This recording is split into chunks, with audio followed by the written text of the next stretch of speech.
Projekt Vidikovca je zamišljen na način da se uključu ribari sa ovog područja kao obilazak ribarskih pošti u turističke svrhe. Znači da turisti koji žele obiće sa ribarskim brodicama i da im na njima razumljiv način naši ribari objasne pozicije, kamo su se lovile ribe, način na koji su se lovila riba, kojim alatima. Prije izrade bilo kakvog idejnog rješenja potrebno je napraviti detaljno istraživanje. A ja iskreno sam znala jako malo o Staroj Novalji, iako sam odavde. Nisam znala da je ovdje osnovana druga najstarija zadruga na Jadranu, niti puno o ribarskim poštama, ni gdje se one nalaze. Tako da oni su meni u tom istraživačkom dijelu jako puno pomogli. Oni su meni objašnjavali gdje su ribarske pošte, kako se zovu, na koji način se lovi riba na kojim poštama. I naravno iz svog tog znanja je proizašao i cijeli koncept Vidikovca. Znači cijeli taj koncept jednog Vidikovca i klupa i pošti je prožet na način da vi kad ste u centru se nalazi ruža vjetrova sa smjerokazom ribarskih pošti i točno vizure prema poštama definiraju krajeve klupa. A opet i same klupe simboliziraju to izrezano more. Sada ovo je drugi projekt koji se financirao sa strane Lagura na području grada Novalje. Prvo je bila 2021. godine jedna ekoakcija u suradnji sa turističkom zajednicom grada Novalje.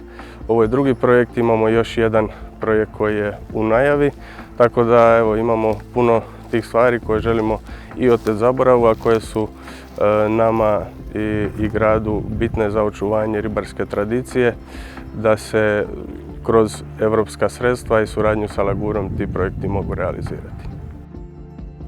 Motivi naše prijave na Lagur natječaj kroz razne radionice Lagur Tramontane. Upoznati smo s time da je turistička zajednica isto u mogućnosti dobiti sredstva od EU fondova i to je u biti bil glavni motiv da mi možda ovaj projekt koji smo prije imali zamišljeni pokušamo odraditi kroz te sredstva i evo uspjeli smo. Lokalna akcijska grupa je bila stvarno u svakom pogledu na pomoć, podršku, edukaciju, u skupljanju dokumentacije, pripremu natječaja sa svojim savjetima, bogatim iskustvom. Jako su upućeni u proceduru za apliciranje prema europskim fondovima i povlačenje europskih sredstava.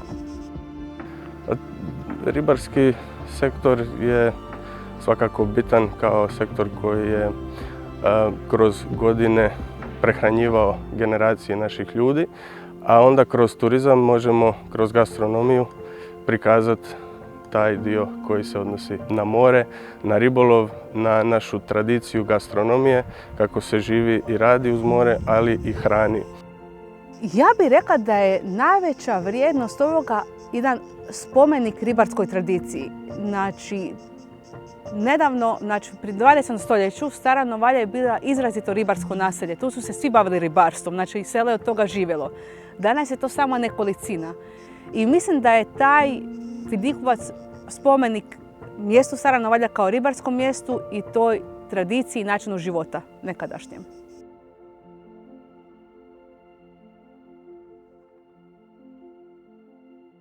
Sufinancirano sredstvima Europske unije iz Europskog fonda za pomorstvo i ribarstvo.